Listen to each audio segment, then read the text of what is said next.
Саясатчылар Өмүрбек Текебаев менен Дүйшөнкул Чотоновдун ишин сотто кайра кароо, алардын бөгөт чарасын аныктоо менен башталат. Отурум Бишкектин 1-май райондук сотунда 29 август саат 14:00 белгиленген.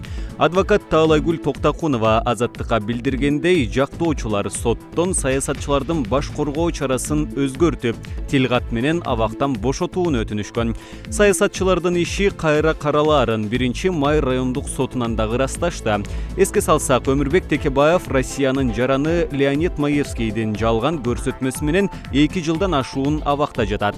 Леонид Маевский учурда өз өлкөсүндө шылуундук менен абакта жатат. Ошондон улам Текебаевдин тарапташтары жана саясатчы коомдук ишмерлердин көпчүлүгү эл аралык шылуундун жалган көрсөтмөсү менен Кыргызстандын эгемендүүлүк тарыхында өзгөчө орду бар Конституциянын атасы Өмүрбек Текебаевди күнөөсүз камап койгонуна өкүнүшүп, анын абактан чыгаруусун талап кылып келе жатышат. Жогорку сот 21 августта Өмүрбек Текебаев менен Дүйшөнкул Чотоновдун ишин жаңачылган жагдайларга байланыштуу карап, мурдагы чечимдердин баарын жокко чыгарган. Иш райондук сотко кайра кароого жөнөтүлгөн. Кечээ 28 августта Токтогул районундагы Чычкан суусуна 5 жаштагы бала агып кетти. Бул тууралуу Өзгөчө кырдаалдар министрлигинен билдиришти. Маалыматка караганда, Кырсык Бишкек Ош унаа жолунун 235-чакырымында Ак көл тилкесинде болгон. Кырсыктын кесепетинен Чычкан суусуна 2014-жылы туулган Ады аттуу бала түшүп кеткен. 28 август күнү издөө иштерин улантуу үчүн Өзгөчө кырдаалдар министрлигинен 61 куткаруучу, Ички иштер министрлигинен 10 кызматкер жана туугандарынан 20 адам тартылган.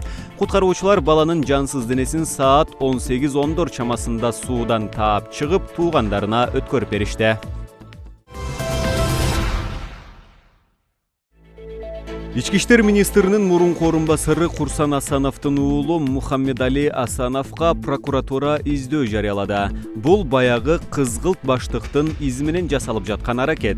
Тергөөдө аныкталгандай, 8 август күнү Кой Ташта Курсан Асанов Атамбаевдин үйүнөн чыгарылган баштыкты жан сакчысы Пайзылда уулу Дамирбекке берген. Жан сакчы Асановдун буйругу менен баштыкты саат 21:00-21:15 ортосунда Мухаммед Али Асановго берген. Асановдун уулу баштыкты Атамбаевдин тарапташтарына жеткирген. Баштыкта кылмыш иши үчүн баалуу материалдар болгон дешти прокуратурадан. Курсан Асанов мурдагы президент Алмазбек Атамбаевди кармоо операциясынан кийин милициянын кызыкчылыгын саткан деген негизде 13 августта иштен алынган. Ага уда эле генерал-майорго кызмат абалынан кыянаттык менен пайдалануу беренеси менен кылмыш иши козголду. Бир апта айланбай Асановдун адвокаты Икрамидин Айткулов алдамчылыкка шектелип үй камагына алынды. Мындан сырткары Асановдун айдоочу жан сакчысы камакка алынган. Өмүрбек Текебаевдин адвокаты Таалайгүл Токтакунова Ички иштер министринин мурдагы орун басарынын кызыкчылыгын коргоого өткөн апта соңунда киришти.